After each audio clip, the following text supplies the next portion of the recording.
कि 25 फरवरी को मौन जुलूस जो कि निकालना सही है या आचार्य भगवंत के जयकारों के साथ जुलूस निकालना उचित है?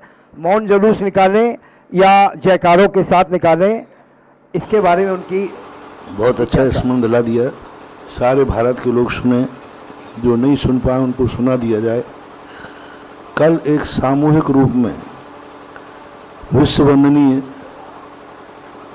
हम सबके हृदय सम्राट पूज्य आचार्य गुरुदेव विद्यासागर महाराज के पूरा भारत एक साथ कल विनयाञ्जलि सभा देना है। हम सब लोगों ने 25 तारीख निश्चित की है। 25 तारीख के दिन सबके लिए सुबह से कोई गम नहीं मनाना। प्रत्येक व्यक्ति, भारत के प्रत्येक जैनी को अपने दरवाजे 5 दीपक जलाना है घी के। 5 बस, शोक नहीं, शोक की बात नहीं है। कोई काली पट्टी नहीं बांधना अपने यहाँ साधु की समाधि और भगवान का निर्माण।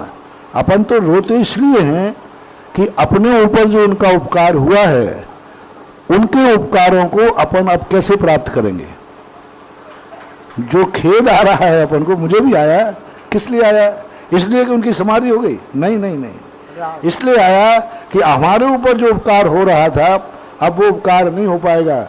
तो महापुरुषों के वियोग में शोक स्वार्थ से आता है, उनके जाने और नहीं जाने का तो खुशी। प्रत्येक व्यक्ति अपने घर पर सुबह उठ करके 5 दीपक कम से कम जलावे। 5 दीपक इसलिए क्योंकि वो पंचाधार के धारी थे। अधिक जलाओ तो 36 दीपक जला सकते हो, क्योंकि वो 36 मूल गुण धारी थे। ये कार्य करना है अपने अपने मंदिरों में, जहाँ भी हो। आचार्य परमेष्ठी सत्य एक पूजा करना है आचार्य महाराज की। सभी लोग एक पूजा कल पूरे भारत के लोग जब मंदिर जाएं, पुरुष बच्चे सब महिलाएं, आचार्य परमेष्ठी की पूजा करना है। पूजन करने के बाद में आपको एक सामूहिक बैठक वहीं करना है। सामूहिक बैठक में सुबह भी विनयाञ्जलि अर्पित कर सकते हैं। उस समय भी 36 दीपकों से महाराज का चित्र आदि लगा करके सामूहिक अपना एक औपचारिकता कर सकते हैं। और विनयाञ्जलि तो आपको जैसे करना है, जुलूस के रूप में आप बढ़िया झंडे लेकर जयकारे लेकर करें। मौन लेकर कोई शोक में जा रहे हैं क्या? अरे खुशी और आनंद है कि हमारे आचार्य परमेष्ठी एक समाधि का रूप लेकर के कल उसमें रूप में प्राप्त हुए। इसलिए जयकारों के साथ में झंडे आदि लेकर गाजे बाजे के साथ में आप अपने नगर में अपना जुलूस निकालना चाहें तो निकालें। जुलूस की ज़रूरत ज़्यादा नहीं है। अपने बैठ करके विनयाञ्जलियाँ और उनके उपकारों का गुणानुवाद करें। उन्होंने जो समाज को दिया है, श्रीमन संस्कृति को दिया है, उसका हम जितनी ज़्यादा प्रचार कर सकें। आप मीडिया के माध्यम से, आपके नगर में जो पेपर निकलते हैं उनमें महाराज जी का गुणानुवाद रूप से जो भी उनके हैं उनके नाना प्रकार के चित्र हैं, हथकरघा है, प्रतिभा स्थली है, जो भी है उनका एक आप लोग ज़्यादा अच्छा जानते हैं कि पेपरों में कैसे विज्ञापन दिए जाते हैं, कैसे उनका बहुत बड़ा चित्र विज्ञापन के रूप में देवें।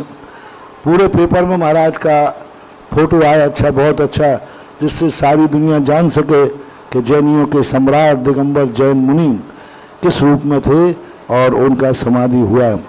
तो इस प्रकार का पेपरों के मीडिया के माध्यम से काम करें। और 12 बजे तक कम से कम कल सारे दिगंबर जैनी मंदिरों में पूजा पाठ करें। 36 ही विधान मिल जाए आचार्य परमेष्ठी का ठीक, नहीं तो पंच परमेष्ठी विधान कर लें।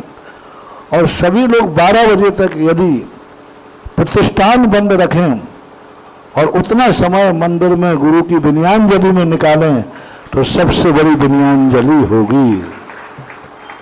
12 बजे के बाद फिर आप दुकान खोल लें। बंद में सुबह का टाइम आपका पूजा हो आचार्य श्री की, सामूहिक पूजा करो और फिर विनयाञ्जलि हो वहीं। फिर उसके बाद आप लोग जाकर के अपने प्रतिष्ठान आदि खोलें तो बहुत अच्छा।